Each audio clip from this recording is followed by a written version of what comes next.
திமுக தலைவர் திரு கருணாநிதி அவர்களுடைய 94வது பிறந்த நாள் மற்றும் அவர் சட்டமன்றத்தில் காலெடுத்து வைத்து 60 ஆண்டுகள் நிறைவு செய்த வைர விழா உள்ளிட்ட இந்த விழாக்களை நடத்தி கொண்டிருக்கிறது திமுக.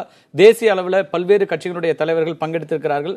அந்த தலைவர்களுடைய பேச்சை நேரலையாக வழங்கிக் கொண்டிருக்கின்றோம். அவர்கள் பேசிய பேச்சுக்கான பொருளும் பேசாத பேச்சுக்களுக்கான பொருள்களையும் நம்முடைய சிறப்பு விருந்தினர்கள் வழங்கிக் கொண்டிருக்கிறார்கள். தற்போது தேசியவாத காங்கிரஸ் கட்சியினுடைய பிரதிநிதியாக திரு மஜித் மேனன் பேசிக் கொண்டிருக்கிறார். சரத்பவார் கட்சியை சார்ந்தவர்.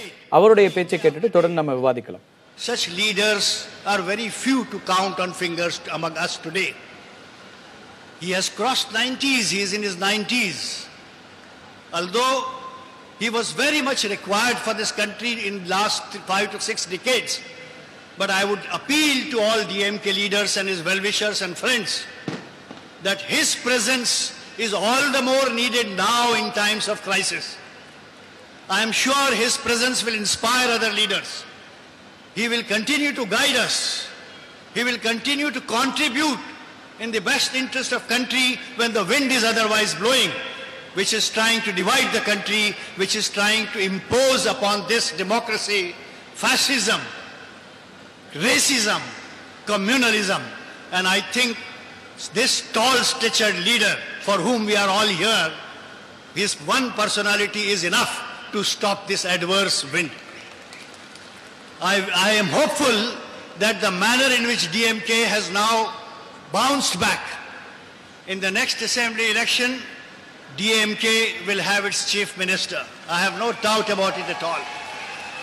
And not only we will rule, DMK will not only rule Tamil Nadu, but Tamil Nadu in the leadership of DMK will play a very significant role in further nation building and to prevent the nation from being handed over to the racist and fascist people.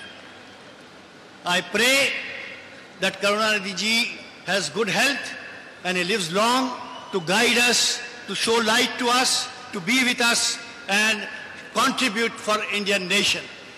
I am sorry to say that some people from intellectuals from Mumbai, Delhi and other cities are in fact a little scared to say, but by implication they are saying that today we are in the age of undeclared emergency. We have to fight this undeclared emergency, and for this fight we very much need Karunanidhi ji. And I'm sure in days to come, just as the whole country is here, the entire opposition is there in a unity. Conspiracy we see from media, certain sections. They try to project disunity among opposition. But as Nitish ji rightly said, absence of Lalu ji must not be misunderstood. RJD is fully with us. He is unwell physically, so he is not here. NCP is fully with us. I am the evidence for that. And Sharad ji is personally not here, but he told me that I must attend and I am here before you. So all political opposition parties are together. There is no disunity. There is no reason to fear. Let us all fight together for Achhe Din in true sense and not Achhe Din that has been promised to us for the last 3 years. Thank you very much. Jai Hind, Jai DMK.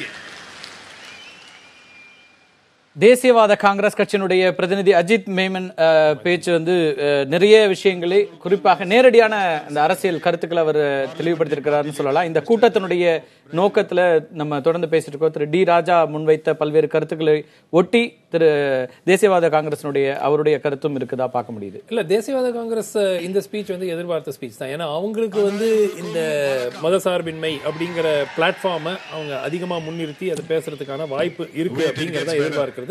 ஆனால் திரு சரத்பவார் பாஜகவுடன் ஒரு சுமூகமான உறவு வச்சிருக்கிறாரு. இந்த அரசு அவருக்கு பத்ம விபூஷன் விருது வேற கொடுத்திருக்கிறாங்க.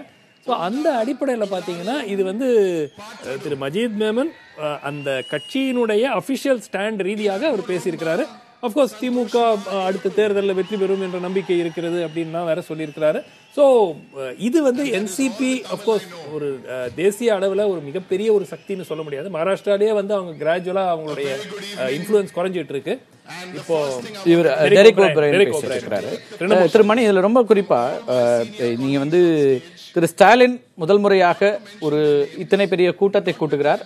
தலைவர்கள் அத்தனை பேரும் ஸ்டாலினை முன்னிறுத்தி அல்லது அவர் மீண்டும் ஒரு ஆட்சி பொறுப்புக்கு வருவார், திரு டி ராஜா உள்ளிட்டவர்கள் சொல்றாங்க அவர் வந்து தேசிய அளவிலும் இதற்கான ஒரு கட்டமைப்பை உருவாக்குவார் அப்படின்னு அந்த ஒரு அவரை ஒரு தலைமைக்கான ஏற்பதற்கான ஒரு இடமாக ஒரு கூட்டமாக இதை பார்க்கலாம் அப்படின்னு பார்க்கலாம். நிச்சயமாக அப்படி பார்க்கலாம். ஸ்டாலின் வந்து கலைஞர் உடல் சுகவீனமுற்ற பிறகு ஸ்டாலின் வந்து தேசிய தலைவர்கள் அனைவரையும் ஒரே மேடையில் அழைத்து உட்கார வைத்து பேசுவது என்பது கலைஞர் இருக்கக்கூடிய இன்றைய நிலையில் அந்த ஒரு நேஷனல் ரோலை வந்து ஸ்டாலின் வந்து ஆன் பிஹாஃப் ஆஃப் டிஎம்கே கண்டிப்பாக எடுக்க போறாரு. அதற்கு வந்து மற்ற கட்சிகள் பல கட்சிகளும் அதை சார்ந்த நாடறிந்த தலைவர்களும் வந்து ஸ்டாலின் இருக்க கூட்டத்தில் பேசுவது என்பது ஸ்டாலினோட பொலிட்டிக்கல் பர்சனாலிட்டியை என்ஹான்ஸ் பண்ணும். நிதிஷ்குமார் உள்ளிட்டவர்களும் அவர் வந்து முதலமைச்சர் ஆவார் அப்படி அந்த மாதிரி சொல்ற அளவுக்கு வந்திருக்கிறது வந்து உண்மையிலேயே வந்து இது வந்து ஸ்டாலினை பொறுத்தவரையில் அவருடைய அரசியல் ஆளுமையின் விஸ்தரிப்பாக இந்த நிகழ்ச்சியை நாம் பார்க்கலாம்.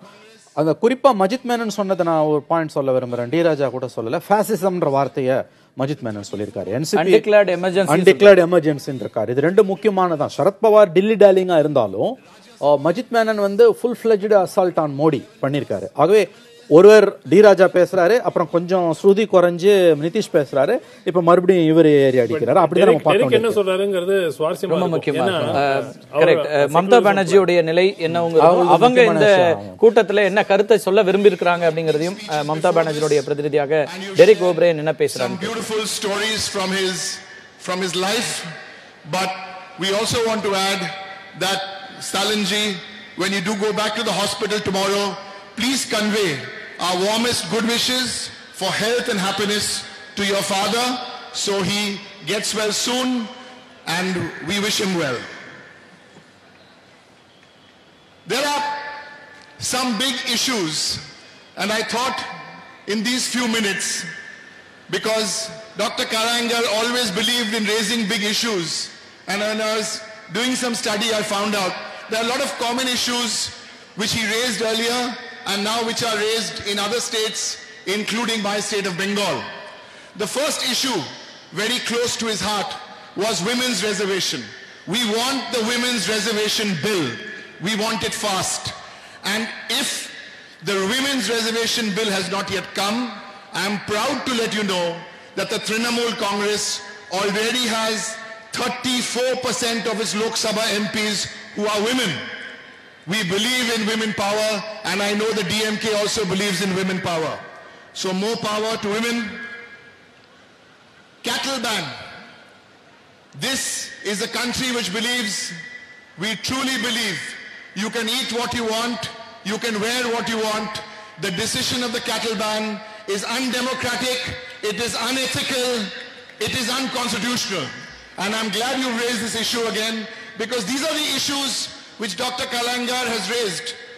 I was just thinking, he became an MLA in 1957. How many of us were not even born in 1957? I'm sure at least half of us here were not even born in 1957. The other issue, of course, which has been raised by the DMK and Dr. Kalaignar is the great equality of transgenders. This is a very important issue because it shows that everybody has to be treated equal. The other issue, which my Chief Minister and the Trinamool Congress's chairperson Mamtadi has made very, very strong views, and these views reflect the views of Dr. Kalaignar in the last 60 years, is the power and the strength of the regional language. We must protect our regional language, whether it is Tamil in Tamil Nadu, whether it is Bengali in Bengal. The regional language is an important part. There are parties today who talk about federalism, but true federalism is operative federalism, where in the reality we have to be operative in federalism, not just talking about federalism and not doing federalism. So there are so many social issues like this which have been raised in the last 60 years by Dr. Kalaignar, and I want to conclude by wishing all of you very, very well. We all have a responsibility. There is a lot of hope on a worthy son of a great father. We wish you well, Mr. Stalin, in whatever you do. And I started off with Tamil, so I will try and end with a little bit of Tamil. Nam illaram Sairendu Delhi. Nam Illaram Sairendu Delhi. I Arhokom. Did I say it right? I Arhokom. We all will be, through the regional parties, playing a big role in Delhi. That is absolutely right. Mamta Di is very interested in this because, with all due respect to the national parties, it is the regional parties who have to go to Delhi. We have to go to Delhi. Are you ready to go? Not ready. Ninga ready, ya?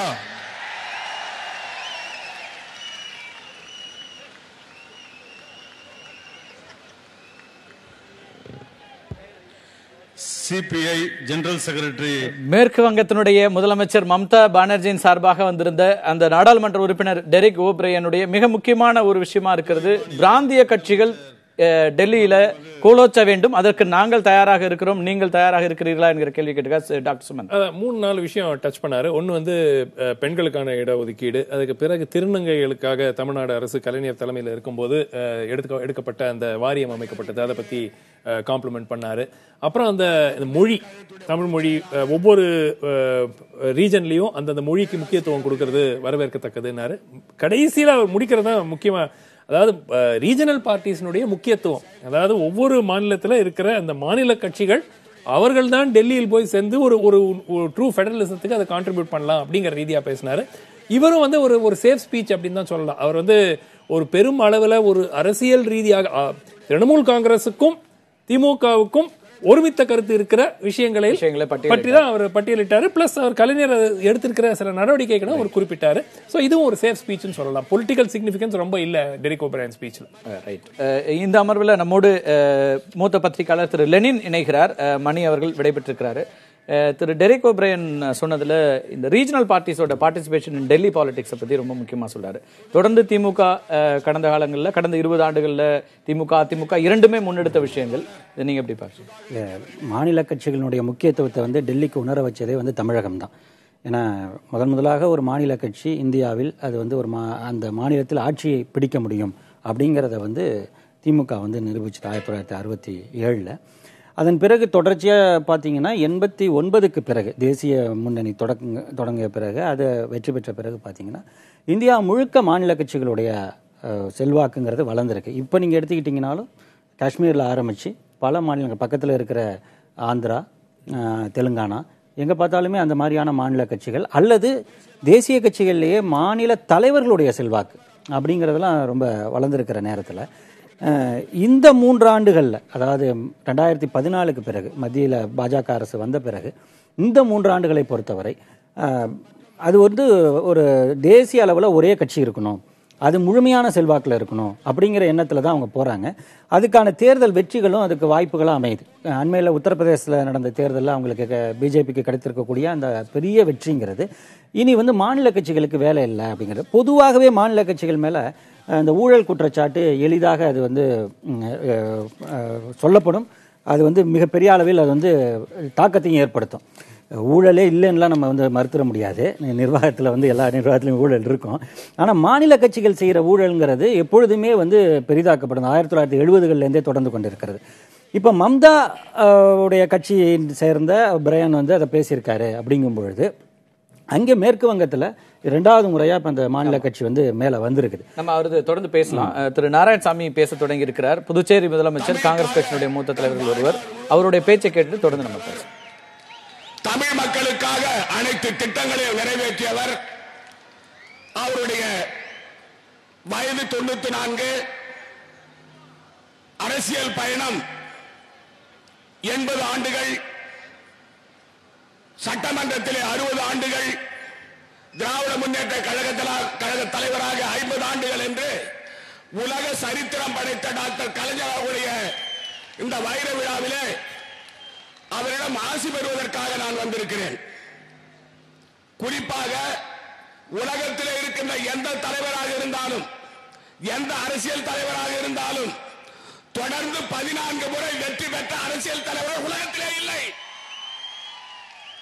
உலகத்தில் ஒரு தலைவரை நாம் கூற முடியாது. அதாவது Guinness புத்தகத்திலே எழுதப்பட வேண்டிய ஒரு தலைவராக டாக்டர் கலைஞர் அவர்கள் இருக்கிறார்கள்.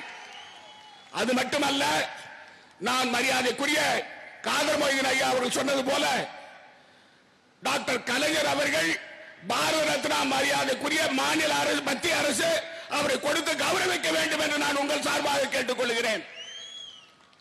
மத்தியிலே ஒரு ஆட்சி, மதவாத சக்திகள் எல்லாம் இணைந்திருக்கின்றன. மதச்சார்பற்ற சக்திகள் எல்லாம், அதனுடைய தலைவர்கள் எல்லாம் இங்கே மேடையில் அறிந்திருக்கிறார்கள். அவர்களை எல்லாம் ஒருங்கிணைத்து டாக்டர் கலைஞர் அவர்களுடைய எண்ணத்தை நிறைவேற்றுவது போல மிக சிறப்பான முறையில் இந்த விழாவை ஏற்பாடு செய்திருக்கின்ற மரியாதைக்குரிய செயல் தலைவர் தளபதி அவர்களுக்கு நான் நன்றி சொல்ல கடமைப்பட்டிருக்கிறேன். இந்திய அரசியலே ஒரு மிகப்பெரிய மாற்றம் இருக்கிறது. எங்களுடைய தலைவர் ராகுல் காந்தி அவர்கள் அங்கே மத்தியில அனைத்து சக்திகளையும், அனைத்து மதச்சார்பற்ற அணிகளையும் இணைக்கின்ற ஒரு தலைவர். இங்கே தமிழகத்தில் மதச்சார்பற்ற அணிகளை எல்லாம் இணைத்து தமிழகத்தில் திராவிட முன்னேற்ற கழகத்தின் தலைமையிலே ஆட்சியை கொண்டு வருகின்ற ஒரு தலைமையை டாக்டர் தளபதி அவர்கள் ஏற்பார்கள் என்ற நம்பிக்கை எனக்கு இருக்கிறது. தமிழகத்தில் கூட இப்போது ஒரு பேச்சு வராவது, பேர் சொல்ல முடியாத அளவிலே ஒரு ஆட்சி, பேரளவுக்கு ஒரு ஆட்சி, ஒரு பொம்மை ஆட்சி. டெல்லியில இருக்கின்ற பாரதிய ஜனதா கட்சி தலைவர்கள் ரிமோட் கண்ட்ரோல் தங்களுடைய கையிலே வைத்துக் கொண்டிருக்கிறார்கள். அவர்கள் அந்த ரிமோட் கண்ட்ரோலை தட்டினால் இவர்கள் உட்காருவார்கள். அவர்கள் அந்த ரிமோட் கண்ட்ரோலை விட்டுவிட்டால் எழுந்து நிற்பார்கள். ஓடு என்றால் ஓடுவார்கள், ஆடு என்றால் ஆடுவார்கள். இப்படிப்பட்ட ஆட்சி தான் தமிழகத்தில் நடந்து கொண்டிருக்கிறது. டெல்லியிலே சர்வாதிகார ஆட்சி நடக்கிறது. அதாவது ஒரு மதத்தை கடைபிடிப்பது ஒரு தனி மனித சுதந்திரம். இதற்காகத்தான் டாக்டர் கலைஞர் அவர்கள் 80 ஆண்டு காலம் பாடுபட்டுக் கொண்டிருக்கிறார். ஒருவர் எந்த உணவை உண்ண வேண்டும் என்பது தனி மனித சுதந்திரம், எந்த உடை உடுத்த வேண்டும் என்பது தனி மனித சுதந்திரம். அதை தடுப்பதற்கோ மறுப்பதற்கோ எந்த சக்தியும் இந்த நாட்டிலே இல்லை. இதுதான் இந்திய அரசியலமைப்பு சட்டம் அல்ல, சட்டம் மட்டுமல்ல, இது தனி மனிதனுடைய ஒரு உரிமையாக இருந்து வருகிறது. இதை எடுத்துக் கொள்ளுகின்ற வகையில் ஒரு சட்டத்தை கொண்டு வந்து மாட்டு இறைச்சியை உண்ணக்கூடாது என்று சொல்லுகிறார்கள். இப்போது மாட்டு இறைச்சி என்று சொல்லுவார்கள், அதை உண்ணக்கூடாது என்று சொல்லுவார்கள். அப்புறம் ஆட்டு இறைச்சியை உண்ணக்கூடாது என்று சொல்லுவார்கள். அதற்கு பிறகு மீன் கறி உண்ணக்கூடாது என்று சொல்லுவார்கள். அதற்கு பிறகு காய்கறி உண்ணக்கூடாது என்று சொல்லுவார்கள். அதற்கு பிறகு உண்ணாவிரதம் இருக்க வேண்டும் என்று சொல்லுவார்கள். இப்படி மத்தியிலே இருக்கின்ற ஆட்சி கோமாளித்தனமான ஆட்சியானது மக்களை துன்புறுத்துகின்ற ஒரு ஆட்சியாக நடந்து கொண்டிருக்கிறது. இதற்கு முற்றுப்புள்ளி வைக்க வேண்டும் என்று சொன்னால் டாக்டர் கலைஞருடைய சமூக நீதியை நாம் கடைபிடிக்க வேண்டும். அவருடைய அந்த போராளித்தனமான அந்த குணத்தை நாம் கடைபிடிக்க வேண்டும். அவர் எதற்காக தாழ்த்தப்பட்ட மக்களுக்காக, ஒடுக்கப்பட்ட மக்களுக்காக, பிற்படுத்தப்பட்ட மக்களுக்காக, சிறுபான்மை சமுதாயத்திற்காக தன் வாழ்நாள் முழுதும் பாடுபட்டுக் கொண்டு வருகிறாரோ அந்த சேவையை நாம் செய்ய வேண்டும். அவர் வழியிலே செல்ல வேண்டும், அவருக்கு பெருமை சேர்க்க வேண்டும் என்று கூறி வாய்ப்புக்கு நன்றி கூறி விடைபெறுகிறேன். நன்றி, வணக்கம்.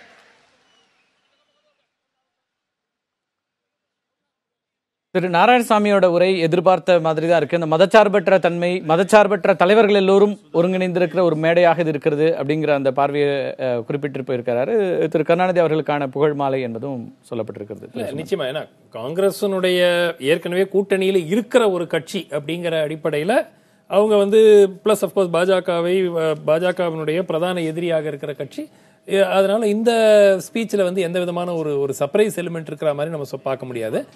பட் நிச்சயமா நம்ம இந்த லார்ஜர் பிக்சர் பார்க்கும்போது ஒரு 20 ஆண்டுகளுக்கு முன்பு இருக்கிறதுக்கும் இப்போக்கும் பார்த்தீங்கன்னா சில வித்தியாசங்கள் என்னன்னா, இந்த ரீஜனல் குரூப்பிங்ஸ் பாஜகவுக்கு அதிக கட்சிகள் பாஜகவுக்கு ஆதரவாக செயல்படக்கூடிய ஒரு சூழல். நான் சொன்ன மாதிரி இப்போ ஆந்திரா எடுத்துக்கோங்க, 2 பிரதான கட்சிகள், ஆந்திரா தெலுங்கானா 2 பிரதான கட்சிகளும் பாஜக கிட்ட ஒரு நெருக்கமான உறவு வைக்கிற ஒரு சூழல். மகாராஷ்டிரால சிவசேனா ஏற்கனவே இருக்காங்க, என்சிபி வீக் ஆயிருக்காங்க.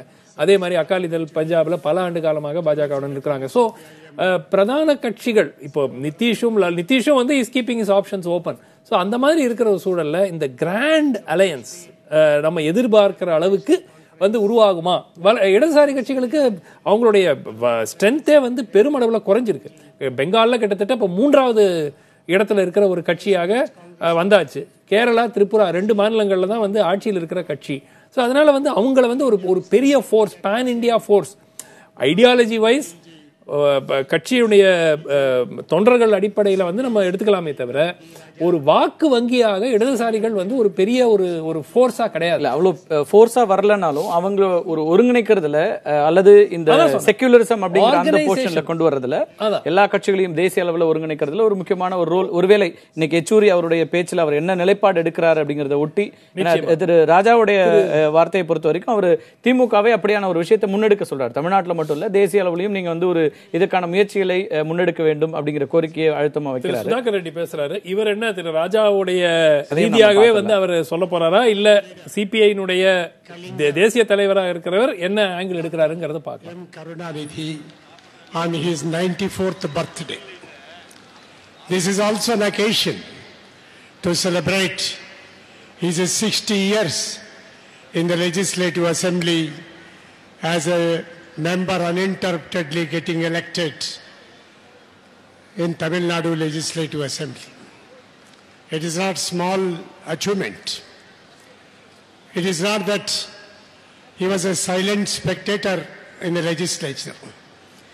He shaped the destiny of Tamil Nadu as a legislator, as a chief minister, as a leader of the opposition, and at the same time as one of the top leaders of the Indian politics. He also played very important role in shaping the destiny and politics of this country. He always stood for secularism, true to the spirit of Sri Annadurai, Sri Periyar. Sri Karunanidhi continued his fight to keep the independent identity of Dravidian culture, Dravidian politics, and raised the flag of Tamil Nadu's independent identity which is almost to be submerged. இந்திய communist கட்சியினுடைய மாநில செயலாளர் சுதாகர் ரெட்டியுடைய பேச்சு பார்த்து கொண்டிருக்கிறோம். தேசிய செயலாளர் சுதாகர் ரெட்டி, அவரை ஒட்டி அதற்கு பிறகு இரண்டு முக்கியமான தலைவருடைய பேச்சும் கூட இருக்கிறது. சிபிஎம் தேசிய செயலாளர் திரு யெச்சூரி, அதே போல இந்திய காங்கிரசினுடைய துணைத் தலைவர் திரு ராகுல் காந்தி இருவருடைய பேச்சையும் பார்க்க வேண்டியிருக்கிறது. ஒரு சிறிய இடைவேளைக்கு பிறகு இந்த தொடர் நேரலை என்பது விவாதமும் தொடர் நேரலையும் தொடரும். ஒரு சிறிய இடைவேளைக்கு பிறகு